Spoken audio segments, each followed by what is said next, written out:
வணக்கம் நண்பர்களே.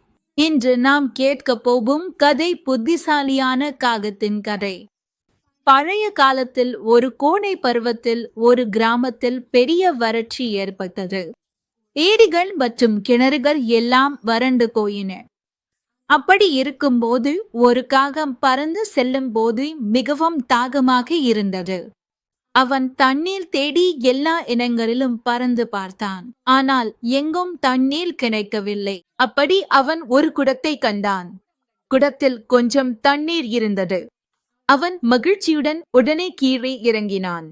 தண்ணீர் குடிக்க முயற்சித்தான். ஆனால் குடத்தில் தண்ணீர் மிகவும் குறைவாக இருந்தது.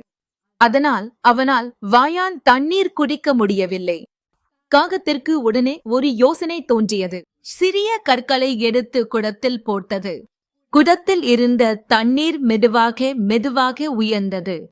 காகம் மிகவும் சந்தோஷமாக தண்ணீர் குடித்து பறந்து போனது. நண்பர்களே, நீங்கள் கவனித்தீர்களா? அறிவும் பொறுமையும் இருந்தால் நாம் எல்லா பிரச்சனைகளையும் தீர்க்க முடியும்.